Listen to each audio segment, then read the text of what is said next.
Hey fam, it's Mia for a comic show. This is the last Wednesday of September. It's a very, very small Wednesday. All of September has been kind of small. Next week, get ready. Like, you know, if there was like a hurricane forecast, it'd be like a category 4 coming in from Olive Branch Diamond. Seriously, I'm just gonna start, and I have this printout because I was gonna forget things, obviously, because there's so much. Next week, Batman and Robin Eternal #1. That's awesome. Weekly book. Snyder is a showrunner, and you got like 8 preview pages in the Batman Day free Batman book. If you didn't get that in your local, come get it. I have more. Thank you everyone who supported Batman Day here. Image has Ascend, the new video game book by Shane Davis, and Bitch Planet Volume 1 is out in trade for $10. That's awesome. Deadly Class Volume 3. Paper Girls. Paper Girls. This is Brian K. Vaughn's. I know one of these things won't be all blurry or Paper Girls. It's Vaughn's new ongoing with Cliff Chang on art, and it's crazy. Like seriously, if you didn't get Saga 1 back when that came out, what did you get that week? And don't you feel bad you didn't get Saga instead of that? It's gonna be like that this week. Get Paper Girls. It's 4 12-year-old girls on bicycles in 1988 delivering papers. The only other thing we know is it's said to be Stand By Me meets War of the Worlds. So, you know, they're the story of the century and they have to stop aliens. Probably. I don't know. There's been no previews out. Like, I've asked for them. And Brian K. Vaughn's like, no, you're going to be surprised by it just like you were back in 1988. I remember in 1988, we didn't know anything. There was no internet. We didn't know. We knew when the new wave of G.I. Joes, which ones were in that wave, when we looked on the back of the package. That's how we knew. So, yeah, it sucked, actually. It sucked. Marvel is crazy. This is their first week of all new Marvel, all new, all different. We got the Point 1, we got Amazing Spider-Man 1, we got Avengers 0, Contest of Champions, Doctor Strange 1 by Jason Aaron, Invincible Iron Man 1, Secret War 6 absolutely is coming out that week, which is crazy. And then some what ifs that look pretty cool, like what if Thanos, what if Inhumans. And then it's a huge Star Wars week. You got both Star Wars collections, volume 1s of Vader and Star Wars volume 1s, both of the ongoings. You got Lando 5, and we got the Star Wars Journey of the Force Awakens issue 2. So please, no Death of Wicket in issue 2. I'm on Wicket Watch for that.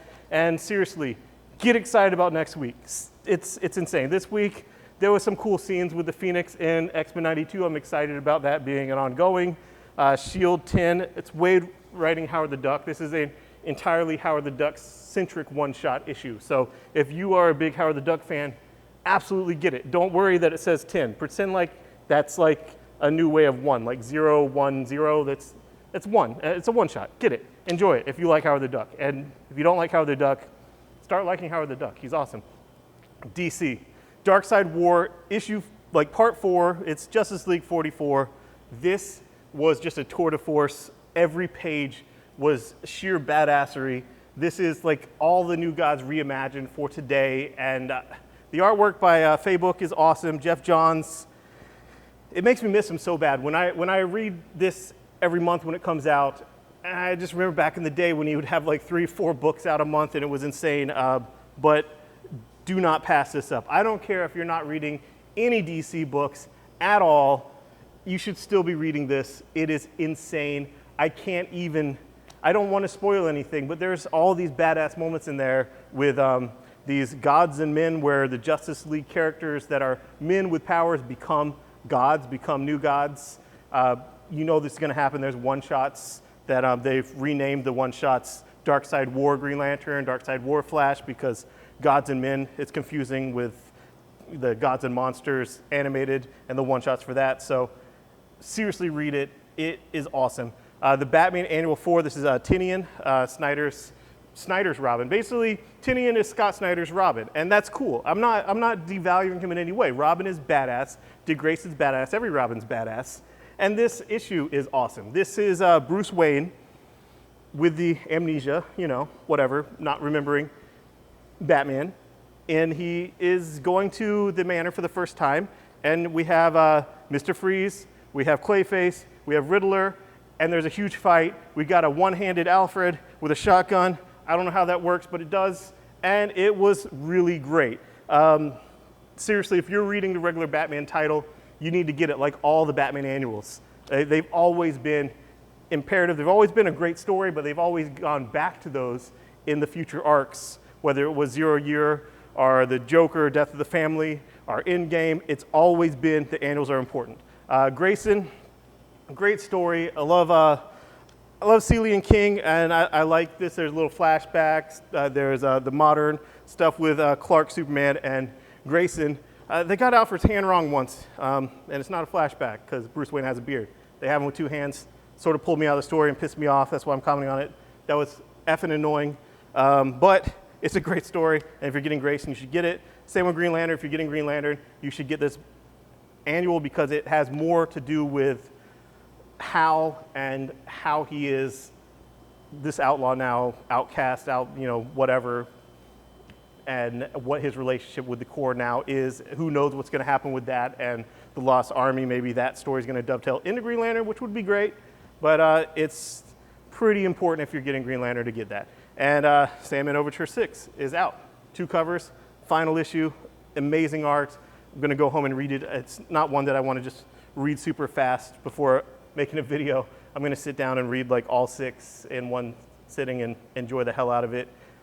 Sandman Overture is great, and I'm happy that we're going to have the collection out before Christmas, Merry Christmas, everyone. Zodiac Starforce. This was issue 1. Issue 2's out this week, and it's made by Dark Horse. It's a creator-owned. It's Magic Girl, like the Magic Girl type of, subgenre. It's awesome. It's empowering. It's representation. It's all that stuff. But here's what it really is. It's a lot of fun, and I would bet money that it's already been optioned. Like they're already probably doing the pilot now. Like seriously, this has already been optioned. I don't know this for a fact. I went on IMDb. I couldn't see it, but I would bet money that it is because I'm generally right about these things because it was just so much fun. It is, Kate Lee has a nice comment blurb about it on the cover of issue 2. You need this. You need this book. If you like those fun things like Lumberjanes or like being Puppy Cat or even you like Sailor Moon as a kid or even now, get Zodiac Starforce. It is lots of fun, even for a 39-year-old white guy, which is me, obviously. I mean, this is a video, so you can see that. I'm enjoying it. Lumberjanes, finally, it's back in print. Like, it was out of print for so long that I'm talking about in my video just because it's back in print. You see the Eisner winner thing on here. It won the Eisner while it was out of print. And I was like, come on, guys, seriously? And then it just won like a Harvey Award this last weekend in Baltimore, and it's out. So, praise Holy Kitten. We actually have Holy Kitten.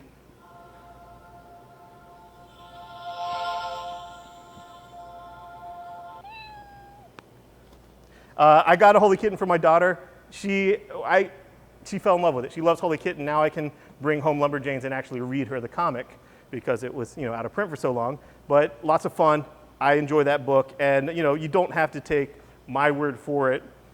It's won lots of awards. Like every award it can win, it's won. And it's also New York Times bestselling, even with being out of print for so long. Insane. Awesome. And volume 2 is coming very, very soon. Probably next week. Everything's next week. I think it's the 14th of October. And Jim in the Holograms Annual, outrageous annual. This was outrageous. I mean, that's what they're telling us. It's there's synergy, obviously, on the cover. There's the story with the Jim babies is hyper cute, Muppet Babies-ish type of stuff, X-Babies, all that. That's fun, but the opening stories, you have a little bit of Teen Wolf Jim, you got a little bit of Mad Max, and then you got some Star Wars. And it's just, if you like Jim, you should get it because it's awesome. And I'm glad they are doing Jim. We've wanted Jim for so long, and now it's here. Archie 3, very Jughead-centric issue, which is, there's nothing wrong with that. I love Jughead. I'm excited about his new ongoing with Zdarsky, and I'm really enjoying the new Archie. Wade and Staples are kicking ass on it. And finally, Rick and Morty. This single issue has 2 covers here. It's fun. This is good. It's called the Ball Fondlers, and it's this group of special mission people, Ball Fondlers. It's kind of like the A-Team-esque type of stuff, and it's fun. Like, if you like the humor of the show and you're not getting the comic, you're just missing out. Like, do you hate yourself? Do you just not want more, like, oh, that's enough.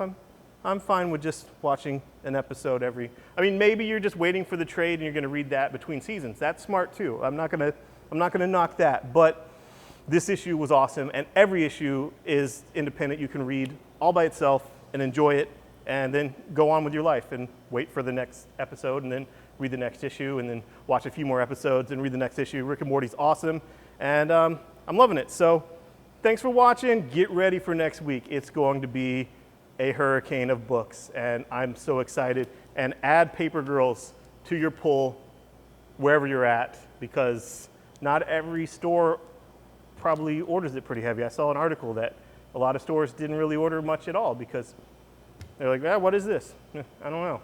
It's like, it's Brian K. Vaughan. Shut up. Cliff Chang redesigned Wonder Woman. It's awesome. Get it. It's double sized for $2.99. Double sized for $3. I mean, come on, seriously. And Saga. I mean, come on. I rest my case. Thanks. Bye-bye.